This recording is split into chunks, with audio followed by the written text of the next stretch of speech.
The Reynolds Aluminum Program with Fibber McGee and Molly.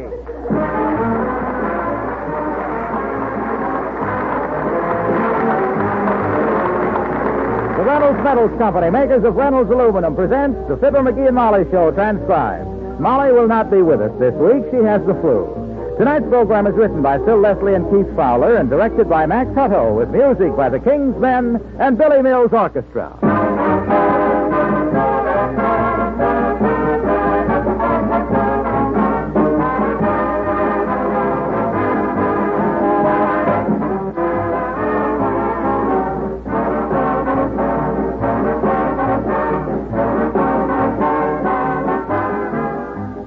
Farmers, you can put a two-way stretch on your farm profits by building with Reynolds Lifetime Aluminum roofing and siding.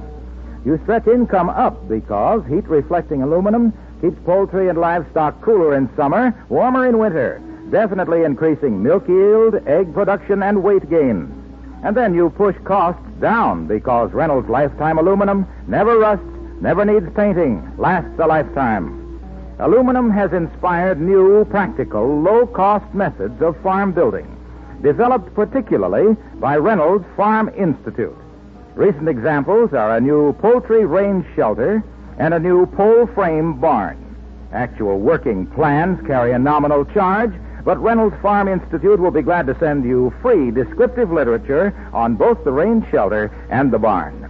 Just address a postcard to Reynolds Farm Buildings, Louisville 1, Kentucky. That's Reynolds Farm Buildings, Louisville 1, Kentucky.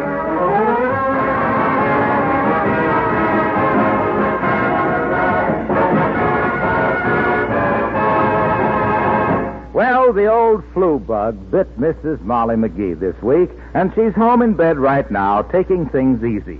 And here, walking down 14th Street and telling Mr. Wimple all about it, is Mr. McGee of Fibber McGee and Molly.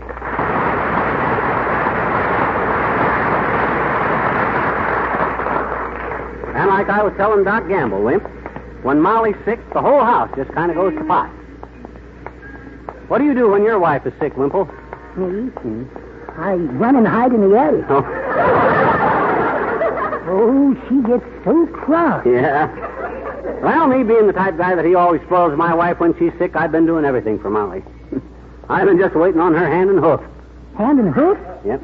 I've been hoofing up the stairs to hand her something every 5 minutes. I ran upstairs with the orange juice, and then I ran up there with the hot chocolate, and then I ran up there with a mop. The mop? Hot chocolate all the way up the steps. Oh. What happened was Doc Gamble left his satchel sitting in the front hall, see? And I run clean up to the first landing before I realized I was wearing it on my right foot like an overshoe. My goodness. What did the doctor say? Or can you repeat it out in the street like this? He was sitting out in the kitchen drinking coffee, and he... Oh, wait a minute. Here comes Mabel Toops. Hi, Fib. Hi, Mabe. How's Mom? Fine. Good. How's Mort? Same. Good? Lousy. Oh. Bye, Fib. Bye, Mabe.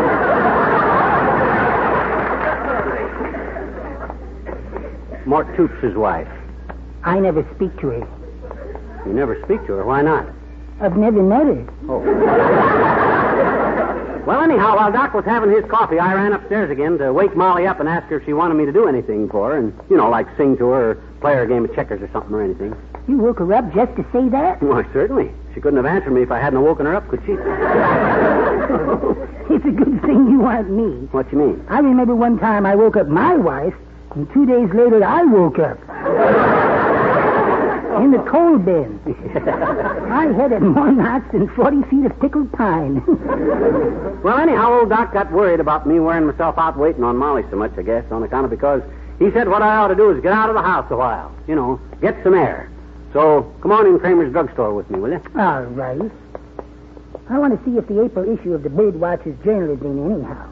There's an article... Hey, hold it a minute. I want to check the phone booth. What is he trying to do? Hey, look at this, Wimp. I found a nickel. 2 nickels. Mr. McGee, you think of the darndest... What's the matter? They're slugs. Of all the dirty tricks. I ought to report this joint to the Better Business Bureau. Hey, wait a minute. Maybe they'll work in the pinball machine. You shouldn't do that, should you? Mr. Kramer won't He can't see what I'm using. He's away in the back there. Well, goes in the slot all right. Hey, look. Lights are starting to flash already. Hey. Slugs. Slugs.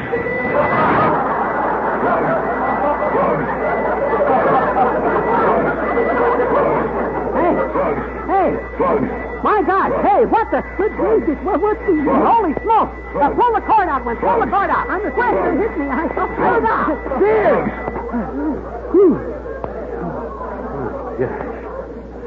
Dad-ratted monster. If that ain't the... Surprised you, didn't I, McGee? I told him not to use slugs, Mr. Kramer. My gosh, Kramer. What the heck kind of a way is that to treat a customer? It's all right, folks. Just McGee trying to slug the pinball machine. Okay. A friend of mine in an electronics lab fixed that up for me, McGee. I've been expecting you. Oh, yeah? By George, I got a good notion to sue you, Kramer. A guy that's supposed to be a businessman and rigs up a dad-ratted booby trap. Caught one, too. Very funny. I thought so, too, Mr. Kramer. Shut up, Wimple.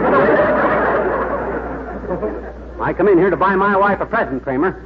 But by George, I may just take my business someplace else. Oh, no, McGee. Surely you jest. Oh, yeah? Well, you just wait and see. That's a cute one. Shut up, Wimple. My goodness, I'll go get a magazine and go home because nobody likes me. I wouldn't spend a nickel in here anyhow, Kramer, if I could get credit anyplace else. And you know it. Well, before you stalk out of here, and I've never seen you leave any other way, I've got a message for you. My wife took a phone call for you a while ago. Phone call? For me? Who was it, Molly? Was it Molly? No, it wasn't your wife. Oh. Some man. Said he was a friend of yours, the silly idiot. Here, it's written down. Let me see. Will you meet me at the Bonton at noon? Want to express my appreciation for your noble deed. Huh? Me? Noble deed? I wonder what I did. Well, I'm as baffled as you are. Yeah. The nicest thing I remember you ever doing was the year you broke your leg and stayed home all summer. It was a great town to live in that year. Didn't say who he was. Just a friend. Oh, well, I got so many friends that I've done nice things for that... Well, gee whiz, this might be anybody. Yes. Well, now run along and let me get back to work, will you? Because I... Okay, thanks, Kramer. Hey, Wimple, come on, you want to go over to Bonton with me? No, no, thank you, Mr. McGee, but I'd better not. Oh? I want to hurry on home on account of Sweetie Face. Oh. She's waiting for you? No, she'll be away all day. That's when I like to hurry on home. Oh. Hold on, Walt.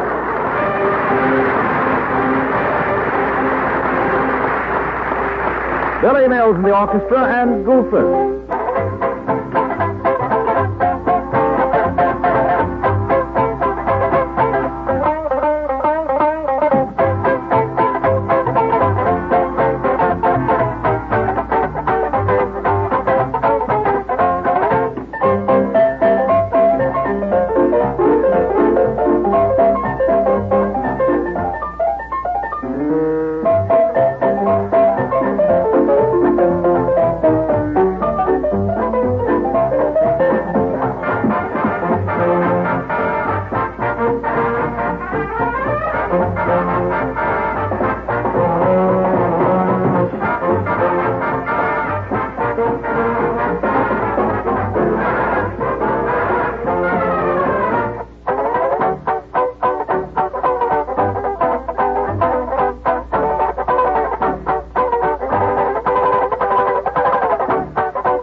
this is kind of intriguing.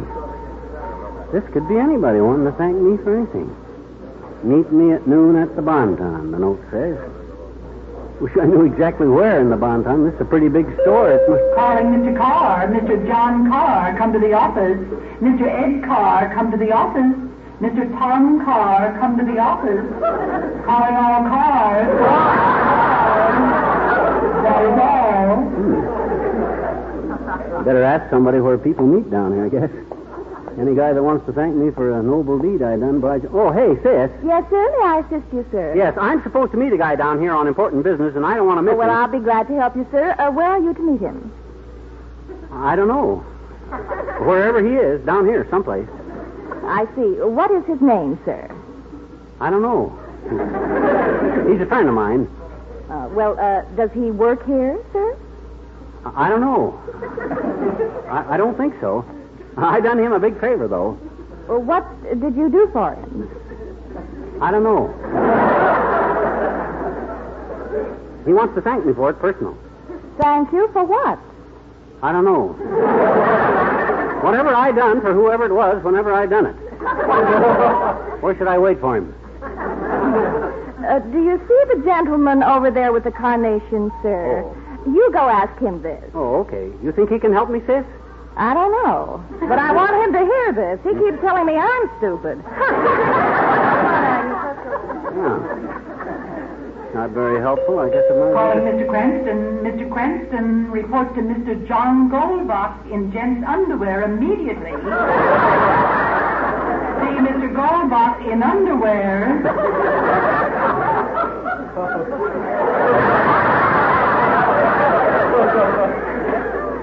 Gosh, this is kind of an informal joint. You guys will catch their death of cold trotting around in the DVD. Correction, Mr. Cranston. Mr. Goldbach is not in gents' underwear. He's on the third floor now, in ladies' hats. Mr. Goldbach must be the store cut-up. He'll be wearing a lampshade on his head next and going, oh, hi, Ole. Well, hello there, McGee. Say, how's your little missus? My missus says she catches... Oh, Molly's getting along fine. That's good. Tell her me and the missus what's asking about. Well, I'll do that, Ole. Thanks, boy. McGee, I tell you 100 times, don't call me boy. Okay, I'm sorry. If I'm a boy, who's the papa of my kid? All right, Ole, I think right to call people younger than they are. Well, Suppose I walked up with a woman and said, hello, girlie. okay. And missus would hammer me down to the size of a boy. All right, it won't happen again. No kidding, though. Is your wife really jealous like that? Of you? McGee, sometimes it's just plain ridiculous. Yeah? When we got married, she said she didn't have a yellowest bone in her body. Good. But her head is chock full of them. She acts like I was a regular Don Juan, and I ain't Don Juan thing either. Well, that can be pretty unhandy because, my gosh, She just raises Cain if I even look at another woman. Yeah? Once I brought her a box of candy, and she wouldn't eat it. You buy it from a lady clerk? No, but on the box was a picture of Martha Washington. No, my wife's not like that. She'll eat any kind of candy. Anytime me and the missus walks along the street and a woman passes, she always says, Ole, there's a gleam in your eye. I say, don't worry, missus. It's just the sun shining on my bifocals. Well, that's pretty ridiculous anyhow, Ole. You ought to break her of that kind of stuff. Oh, not me, McGee. I like it. You like it? Sure. When the fella gets my age, he'd rather have his missus think he's the wild young wolf that he ain't instead of the tame old cocker spaniel that he is. I'll see you later, McGee. So long, Ole.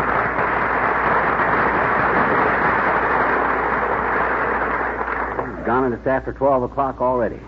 I wish my good friend that owes me so much, whoever he is, would show up. Pardon me, sir. Are you Mr. Fibber McGee? Yeah, that's me, son. Why? I'm a Bonton messenger, sir. Oh? I have just received a communication for you by telephone. You were to meet a gentleman here at noon.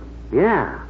Did he call? The gentleman regrets he has been detained by business, sir. Oh? He requests you meet him at the post office at 2 o'clock. He urgently wishes to express his personal thanks for a wonderful deed. End of communication. Oh, well. Oh, thanks, Bud. Post office at 2 o'clock, huh? Yes, sir, and may I inform you, sir, that while we of the Bonton Messenger Service are not permitted to solicit any monetary remuneration for our services. Such remuneration, when freely tendered by the customer, may with dignity be accepted.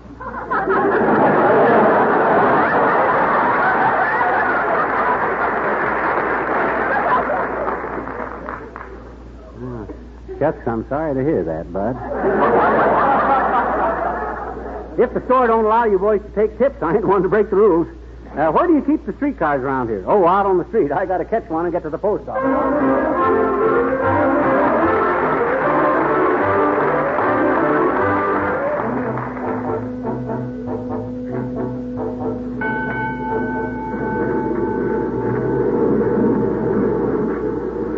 So, then I got this message to meet him at the post office, Harlow, which is where I'm on my way to now, to the post office. Well, that sounds pretty interesting, pal. Have you been out saving some millionaire's daughter from a runaway horse? Well, I don't know, Junior. Talking about the Travers next. Talking about the Travers. Connections to all Eva Cross and all the monsters.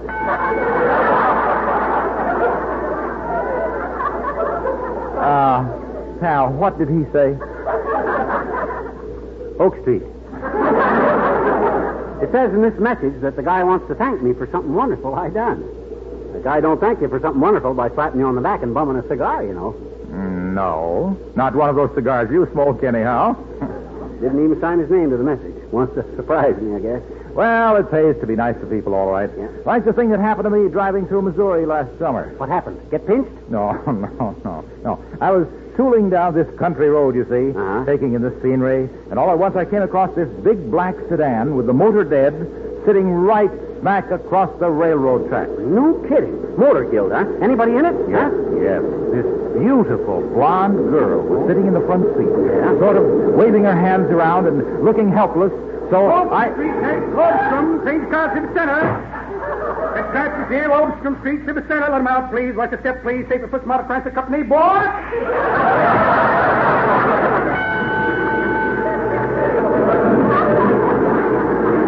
all the obvious marks of a really modern home. The aluminum windows, for instance, with their combination screens and storm sash in aluminum. Hey. How'd you get away over there? Aluminum flashing on the roof. Aluminum doors with glass panels for winter and screens for summer. The Reynolds lifetime aluminum gutters. Yeah, come on, Junior. Get out of the gutter and back to the railroad track.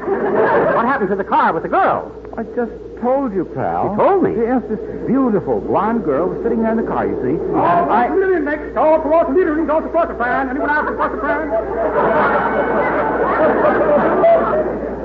Built almost completely of aluminum. She was?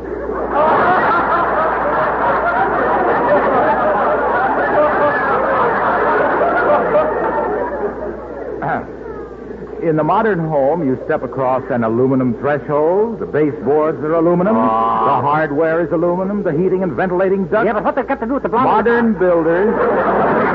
Modern builders are using more and more of the light, strong metal that never rusts. Aluminum. Yeah, but how? Reynolds aluminum. Yeah. Not only in homes, but in buildings built for investment. Yeah, but the big office buildings, smart shops with entire fronts of aluminum. Hey. Look, Loomy. Yes, pal.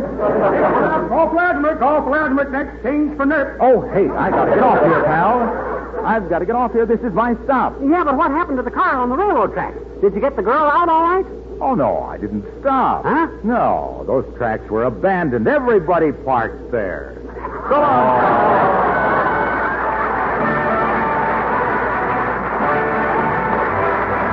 The King's Men and Two Shillelagh O'Sullivan. Two Shillelagh O'Sullivan will give any man a go. There's many a man that rode a horse across the western plains, but there's never been one like the Irishman. O'Sullivan was the name. He never packed the shooting iron, the need he never felt. But two Shillelaghs always there, a-hanging by his belt. Oh, yippee-ki-yo, mi-bucko, be-gonna yippee-ki-yo. Two Shillelagh O'Sullivan, he give any man a go. Oh, the Shillelagh, we call it the temporary rifle. You never have to reload it. So this bronco-busting Irishman from Sodom and Isle was after living peaceful like he always wore a smile. But when the smile was leaving him, he'd always come unwound. That says to any crossing him, they'd wind up on the ground. Oh, yippee-ki-yo, me bucko, begorra, yippee-ki-yo. To Shillelagh O'Sullivan, he's giving him man a go. Oh, this man was a demon. He could put his left hand in his right hip pocket And hold himself out at arm's length. Oh, at throwing a rope for Brandon Cabs, he was a mighty man. At drawing him to Shillelagh's now the fastest in the land. 'Twould be a sad mistake, me boy, to reach for a 44 before you could get the hammer cocked. He'd have you on the floor. Oh, yippee-ki-yo, me bucko, begorra, yippee-ki-yo.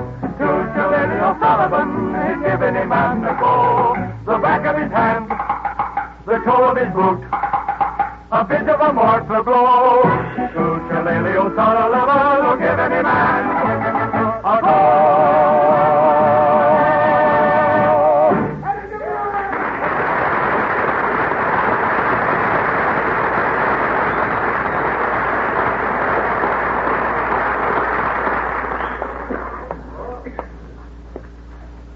2 o'clock at the post office. That's what the message said. Whoever it is ought to be here pretty soon.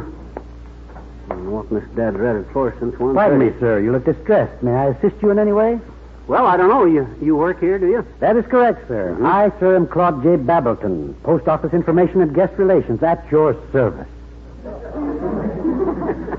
This is a new wrinkle, Bud. I've been filling my fountain pens and reading the posters in this joint for 20 years, and this is the first time I've ever been offered anything besides a boot down the front steps. Changes, sir. Changes in Washington. New faces, you know. Well, I hope you put in for one.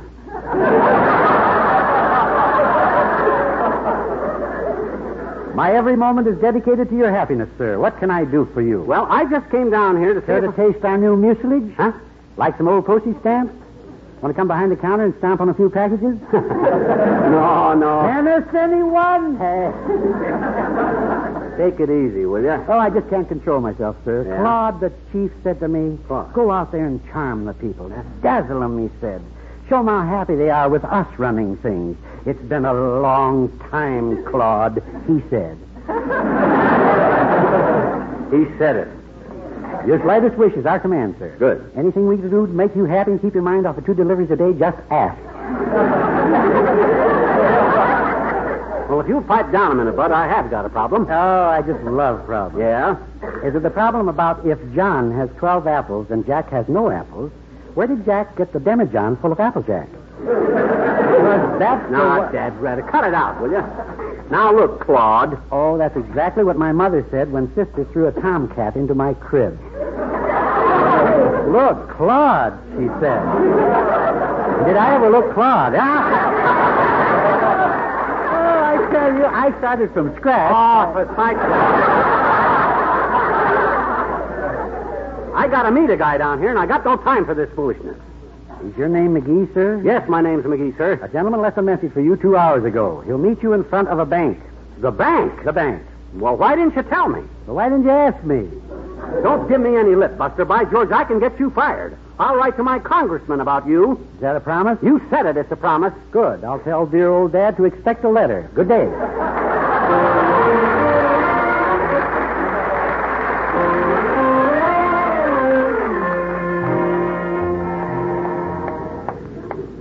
Well, I hope I hadn't kept the guy waiting too long. Whew. I'm out of wind like a leaky bagpipe. If I had 1 more block to go. Well, there's nobody in front of the bank so far. Oh, I just have to wait, I guess. I'd sure hate for whoever it is to miss the chance to thank me after all the... Oh, hi, old-timer. Oh, hello there, Johnny. What you doing downtown waiting for the St. Patrick's Day parade? No, I'm supposed to... The parade was this morning. You missed it. I know. I've been running around town so much I didn't get time. Oh, I love parades, son. Used to lead all the parades when I was a kid. You led them. What were you, a drum major? Nope, I was a drum toter, Johnny. Oh? Used to tote the bass drum on my back while Papa marched behind and played it. I can see me now, just a little dirty-faced kid, marching proudly down the street with the drum on my back, and Papa beating out the Stars and Stripes Forever, or Sweet Molly Malone, whichever one you thought it was. Stars and Stripes or Molly Malone, they don't sound alike. They do when Papa plays them. But hey, speaking of Molly, how's that girl of yours, Johnny? I hear she got the pip. Oh, she's getting along fine. I've been kind of neglecting her today, though. I should have been home spending the afternoon with her instead of running around downtown. Why didn't you? Well, I was supposed to meet a guy and... Uh-oh. Here comes Doc Gamble. Fat, ain't he? Probably going to bawl me out for being so thoughtless. Hello there, Doc. Oh, hi, old-timer. And a late good afternoon to you, vest splitter. Hi, low bucket. Just came from your house, sonny boy. Molly feels much better. Oh, swell. I'd have been home entertaining her, Doc, but I got a message this morning. Sure. A friend of mine wants to thank me for something wonderful I done, and I got to wait here and meet him. Relax. You've met him. No. You don't savvy. You don't understand, Lardhead. You see, the message... Don't tell me I dictated it. No, this is from a... Huh? Please meet me various places. Want to thank you for the wonderful thing you've done. Yeah, that's what they said. And I do want to thank you. It was wonderful of you. What was wonderful of me? Staying downtown all day. What you mean? You gave Molly the finest day's rest she's had since she married you. You mean you sent all them? Oh, my gosh. Ain't medical science wonderful?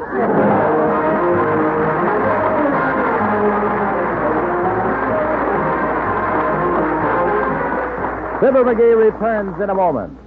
A hearty, nutritious dish just made to order for these March days is that old-time American favorite, baked macaroni and cheese. It's real stick-to-your-ribs food, but as you homemakers know, it has a stubborn habit of sticking to the baking dish, too. Well, here's how to banish that nuisance once and for all. Line the inside of the casserole with work-saving Reynolds wrap, the original and genuine pure aluminum foil. Your baking dish stays clean. No baked-on crust, no soaking, no scouring. Just take a piece of Reynolds wrap and fit it around the bottom and sides of the casserole dish, pressing down firmly. Let the edges stick up all around to prevent food from bubbling over. Macaroni and cheese is easy and thrifty to make and mighty good eating. If there's any left over, just fold the foil liner over it and store it. But do spare yourself that messy job of scouring the casserole. Stock up on Reynolds Wrap tomorrow at your grocer in standard and jumbo economy rolls and the new heavy-duty Reynolds Wrap half a yard wide. Made by the Reynolds Metals Company, world's largest producers of aluminum foil.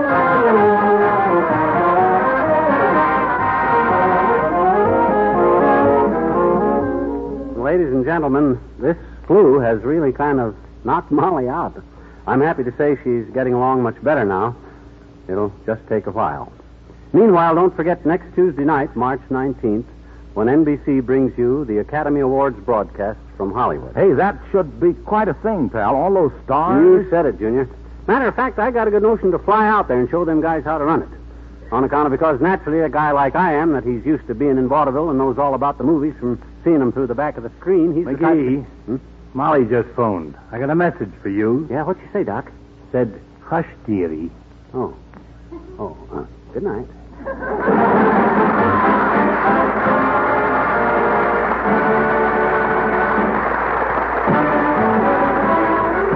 The Reynolds Metals Company, pioneers of progress through aluminum, has brought you Fibber McGee and Molly transcribed with Bill Thompson, Arthur Q. Bryan, Dick LeGrand, John McIntyre, Cliff Arquette, Elvia Allman, Mary Jane Croft, Richard Beals, and me, Harlow Wilcox. Don't forget to see Mr. Peepers, starring Wally Cox on NBC television Sunday night.